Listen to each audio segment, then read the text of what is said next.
The champagne was vintage, the linens were crisp white, and the lie was $144,000 deep. My parents stood on the deck, fireworks exploding behind them, announcing the ultimate wedding gift, the family lake house for my sister Elizabeth. The crowd cheered for their generosity. I didn't cheer. I checked my phone. The notification I set months ago glowed in the dark. Balloon payment due. $144,000, in exactly 30 days. They weren't giving her a legacy. They were handing her a grenade.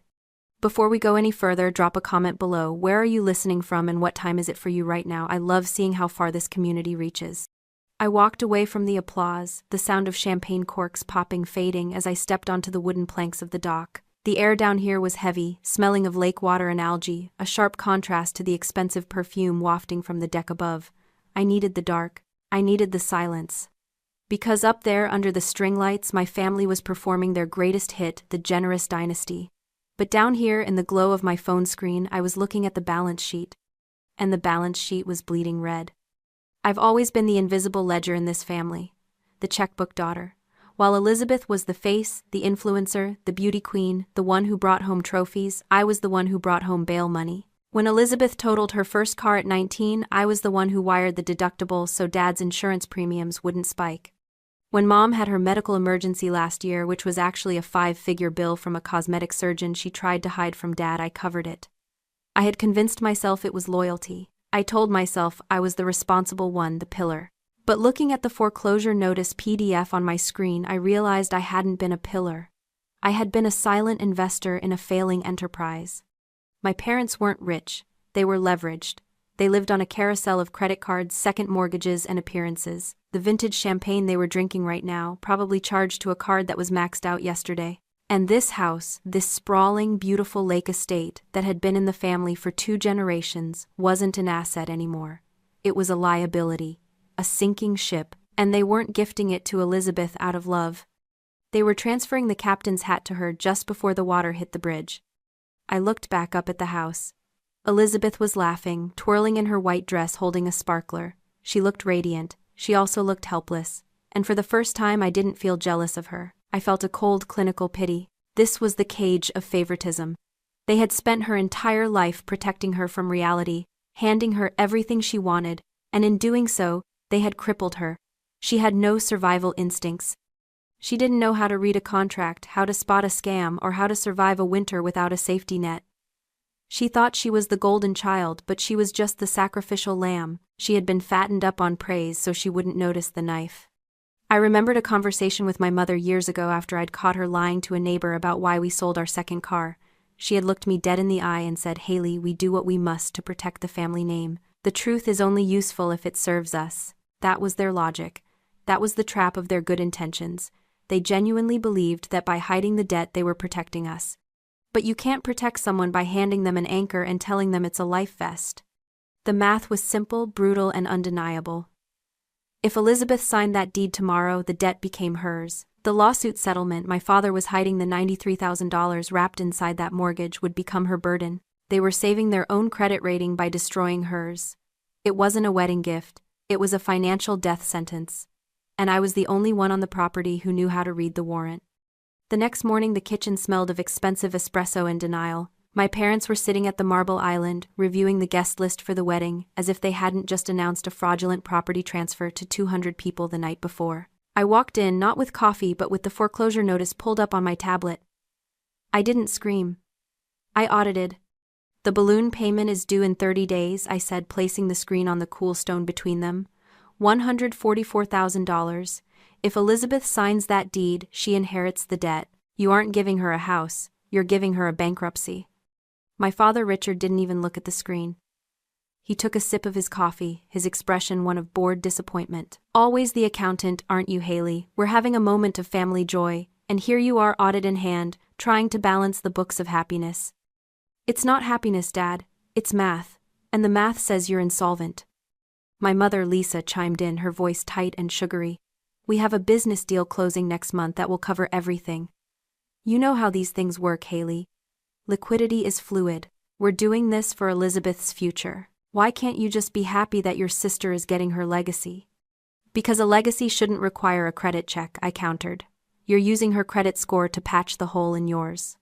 You're jealous, Richard snapped, the mask slipping just an inch. You've always been jealous of her. You worked hard, sure, but Elizabeth, she shines. And you can't stand that we're giving her the stage. Before I could respond, Elizabeth walked in. She was wearing a white silk robe, looking every inch the princess they had raised her to be. She didn't look at the tablet. She looked at me, and her eyes were cold. Are you still doing this? She asked, her voice dripping with pity. Brandon told me you were lurking on the dock last night looking miserable. Now you're harassing Mom and Dad. God, Haley, you're so corporate. You think everything is a transaction. You can't just accept that some people get good things because they're loved. I looked at her, and the anger in my chest cooled into something forensic. This was the cage of favoritism. My parents hadn't just spoiled her, they had disabled her. By handing her everything she ever wanted without struggle, they had removed her survival instincts. She was a show pony, groomed beautiful and trained to trot in circles while the barn burned down around her. She didn't question them because she had never needed to. Her privilege was a muzzle. It kept her docile, compliant, and completely blind to the fact that the people feeding her sugar were also sharpening the knife. She wasn't an accomplice. She was the perfect victim. I'm not jealous, Liz, I said, picking up my tablet. I'm terrified for you. Save it, she spat. I don't need your protection. I have, Dad. I looked at Richard. He smiled, a thin, triumphant curling of his lips. He thought he had won. He thought that by turning the golden child against the scapegoat, he had secured his cover. But he had made a miscalculation. He thought I was still playing by family rules where emotions mattered. He didn't realize I had just switched to professional rules, and in my profession, emotions are irrelevant. Only evidence counts.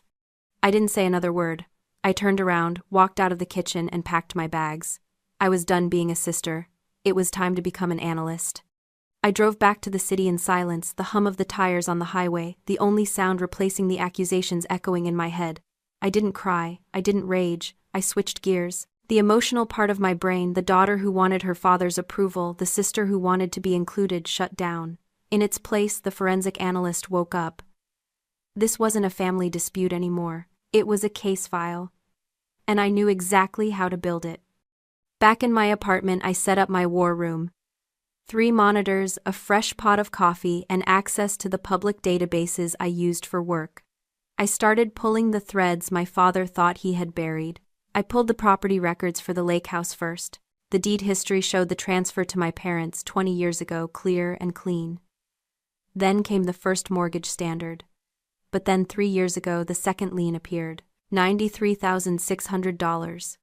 The interest rate was predatory, the kind you only accept when you're desperate and out of options. Next, I went hunting for the business deal my mother had mentioned.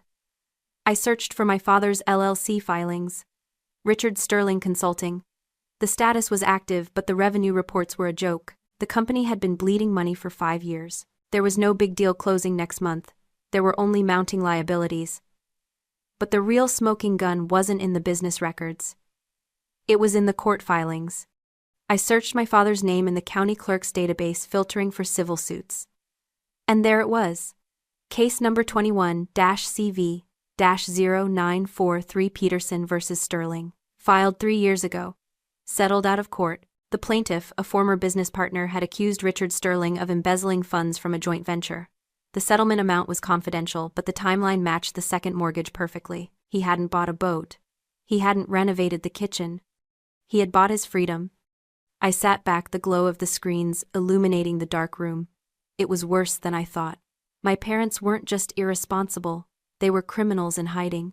They had paid off a fraud allegation with debt, and now they were about to transfer that debt to Elizabeth to wipe their hands clean. If the partner came back for more, or if the IRS audited them, they could claim insolvency.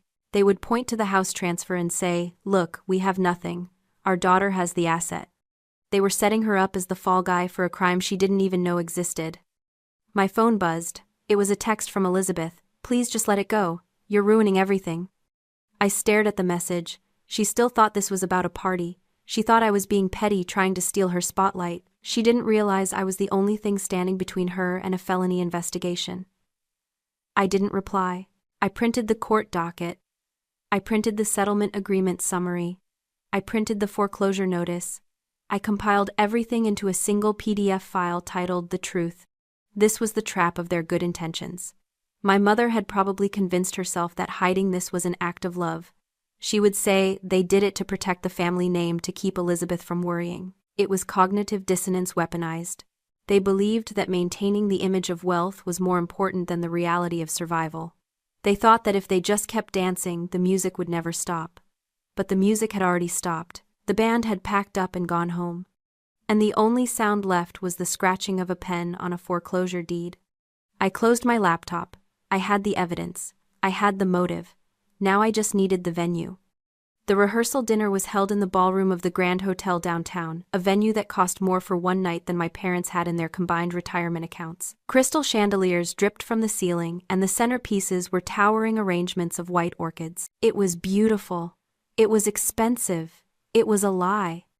I arrived late, carrying nothing but a slim laptop bag. I had traded my bridesmaid dress for a sharp black suit.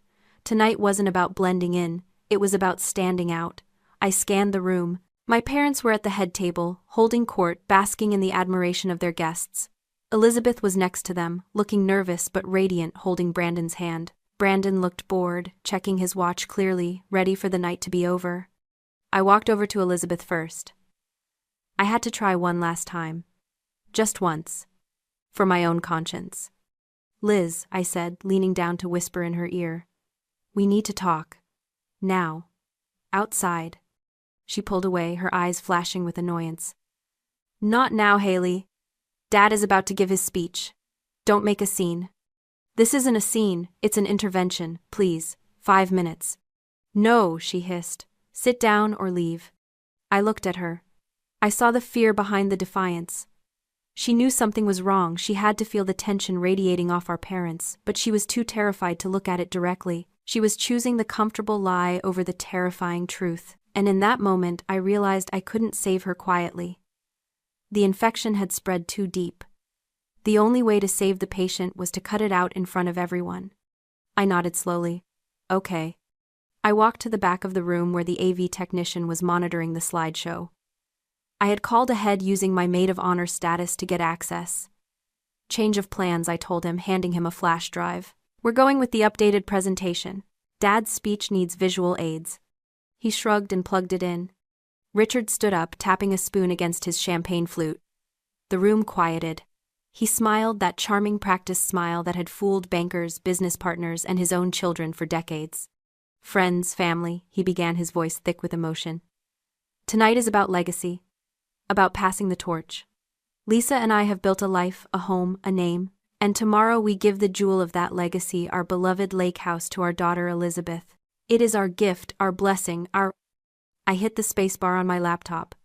The screen behind him, which had been displaying a photo of Elizabeth as a toddler, flickered. Then it changed.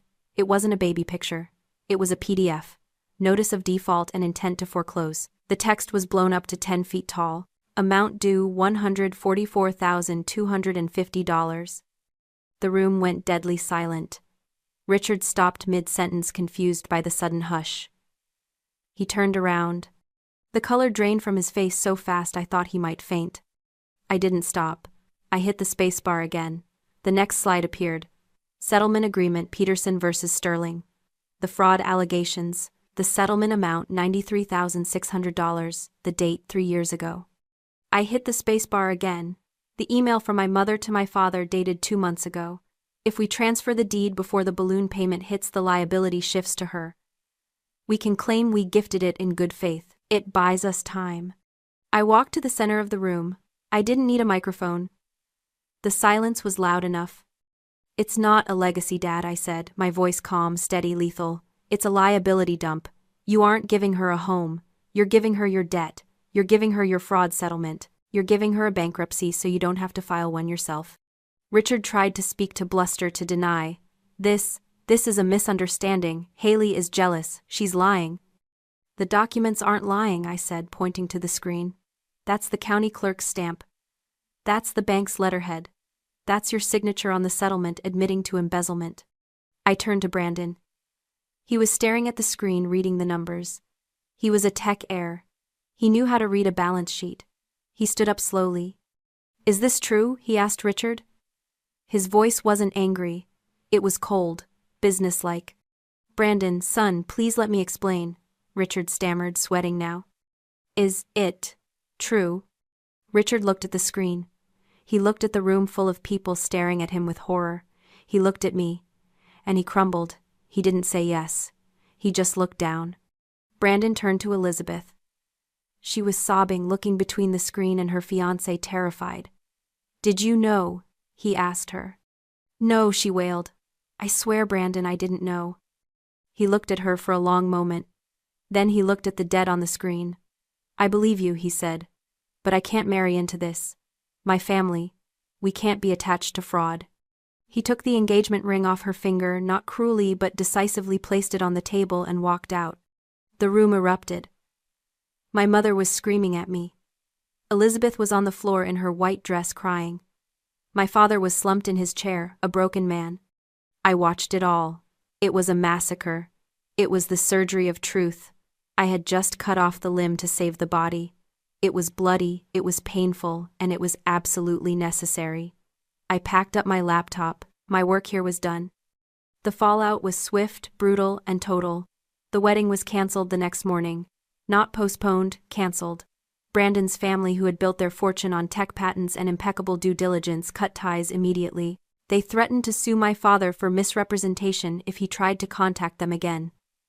My parents' social circle, the one they had mortgaged their future to impress, evaporated overnight. The fraud settlement was no longer a secret. It was the headline of every whispered conversation at the country club they could no longer afford. Elizabeth showed up at my apartment 3 days later. She looked like a ghost. Her perfect hair was pulled back in a messy bun, and she wasn't wearing makeup. For the first time in her life, she didn't look like an influencer. She looked like a survivor of a natural disaster. They're selling the lake house, she said, her voice hoarse. The bank is taking it. Dad is liquidating his retirement to pay off the rest of the settlement debt so he doesn't go to jail for tax evasion. I nodded. I know. I saw the listing. She sat on my couch, pulling her knees to her chest.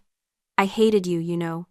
When you put that slide up on the screen, I wanted you to die. I know. But then, Brandon left. And Dad didn't stop him. Dad just sat there and let him walk away because he knew he was caught. She looked up at me, her eyes red-rimmed. He wasn't going to tell me, was he? He was going to let me sign the deed the next morning. He was going to let me ruin my life so he could keep his membership at the club. Yes, I said softly, he was. She started to cry, a quiet, broken sound that hurt more than the screaming match at the rehearsal dinner. This was the cage of favoritism finally breaking open. The golden child realized she wasn't the prize, she was the currency. I went to my desk and pulled out a folder. It wasn't an indictment this time, it was a lifeline. I handed it to her. What is this? She asked, wiping her eyes. It's a budget. A real one. And a list of recruiters I know who place entry-level marketing roles based on skill, not connections. It's a plan, Liz. For independence. She took the folder. She looked at it like it was a foreign object, then looked at me. Why are you helping me? I treated you like garbage. Because you're my sister, I said.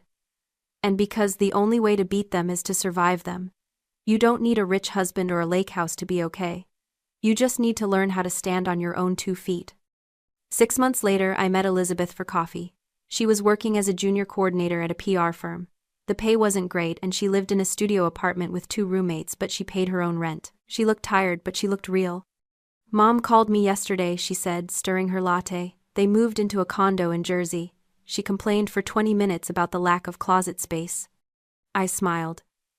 Did you offer to send money? Nope, she said, a small, proud smile touching her lips. I told her to try the Container Store. And then I hung up. We sat there in the busy cafe, the noise of the city around us. There was no fireworks display, no champagne, no applause. Just 2 sisters drinking coffee, finally seeing each other clearly for the first time. I picked up the check. Not because I had to, but because I wanted to. I had walked through the fire to get here. I had been the villain, the prosecutor, and the executioner. But looking at my sister, free from the debt that would have drowned her, I knew I would do it all again. I had burned down the fantasy to save the reality, and the reality was worth saving. If you've ever had to be the villain to save someone you love, share this story.